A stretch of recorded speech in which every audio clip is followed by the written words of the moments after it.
Alright, this is gonna be good. Let's go try it. I have a feeling it's gonna be delicious.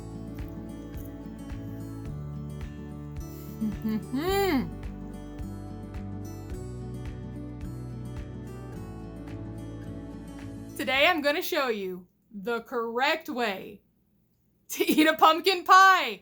I have been so triggered by all these YouTubers that I see from Britain and Australia that are taking a pumpkin pie straight out of the oven and eating it. What in the world are you doing? You never do that.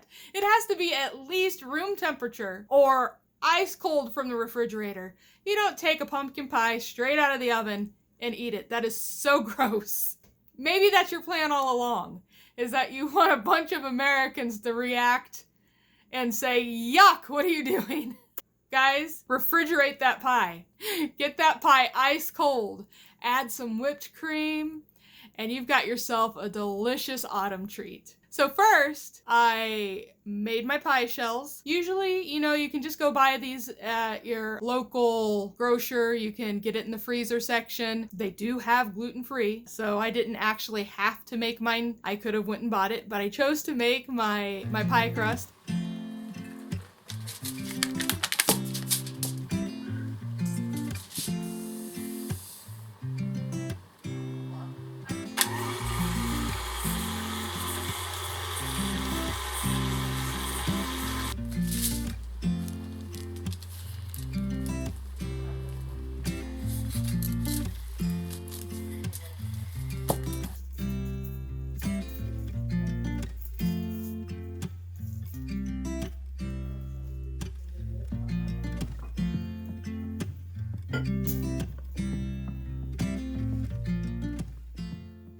And I used a recipe that I found from Scotland's National Trust last year while I was doing Vlogmas, and I just loved it. It was such a good pastry crust. It's just delicious. It's for a minced pie, but I just, used the pastry part. I'll link it in the description below.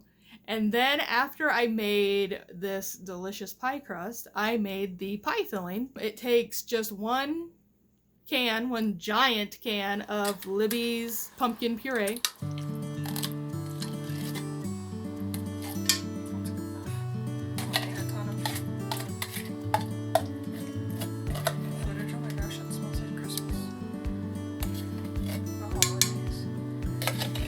And then it takes 2 cups, no, it doesn't take 2 cups. It takes 3 cups of evaporated milk.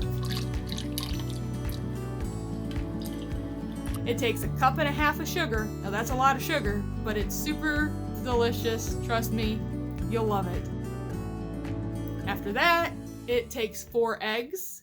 Now, I didn't tell you that we are making 2 pies, not just one. If you're making only 1 pie, divide this all in half and you don't have to make so much. Then you have to add your spices. Those Christmassy, fallish, delicious cinnamon, cloves, nutmeg, or pumpkin pie spice or allspice, whichever one you want to use. I chose to not add the cloves or the nutmeg. I'm not a big fan of nutmeg, so I typically don't cook with nutmeg very often, but I did add cinnamon. I had cinnamon in my pumpkin pie. I love it. It's delicious. So I added the cinnamon, and then I poured them into my uncooked pie crusts.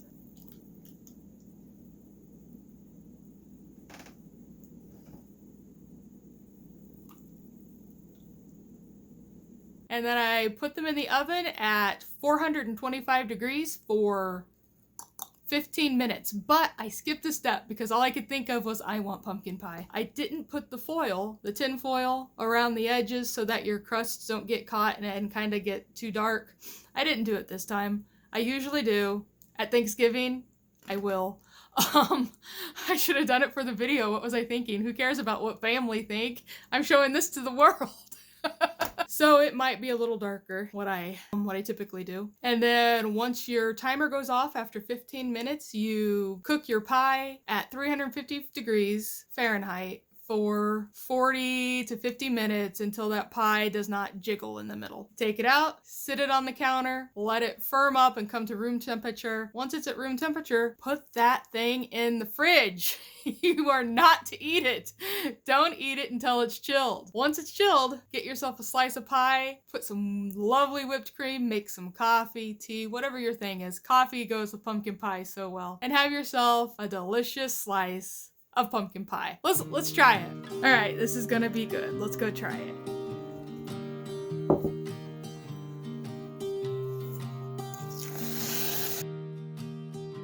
I have my slice of ice cold pumpkin pie. Let's try this. I have a feeling it's gonna be delicious. Here we go.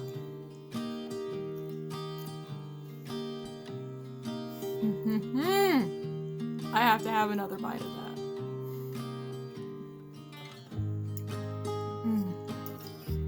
So delicious. I just love pumpkin pie. It's one of my favorites. Thanksgiving is around the corner. To me, what are your guys' things that, hey, it's not the holiday if I don't have? For me, you have to have a pumpkin pie, a turkey, and corn pudding. Those are my 3 things that I have to have, or it's just not Thanksgiving. But guys, thanks for watching. If you've liked what you've seen here, consider subscribing, and I'll see you in the next one. Bye.